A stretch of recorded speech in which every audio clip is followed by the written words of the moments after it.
બોલી છે હું બાલવાટિકામાં ભણું છું આજે હું તમને સરસ મજાની વાર્તા કરીશ તમે સૌ સાંભળીને સમજજો એ મારી આશા મારી વાર્તાનું નામ છે 1 રૂપિયાના 10 કાગળ 1 રૂપિયાના 10 કાગળ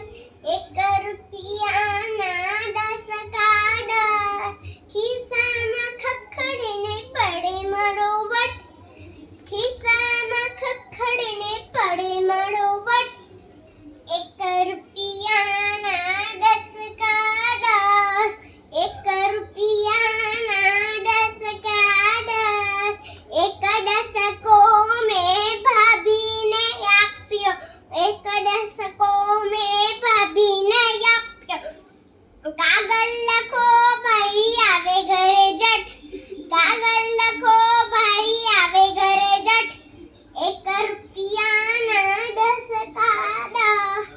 1 રૂપિયાના 10 કાગળ 1 રૂપિયાના 10 કાગળ 2 10 કાગળ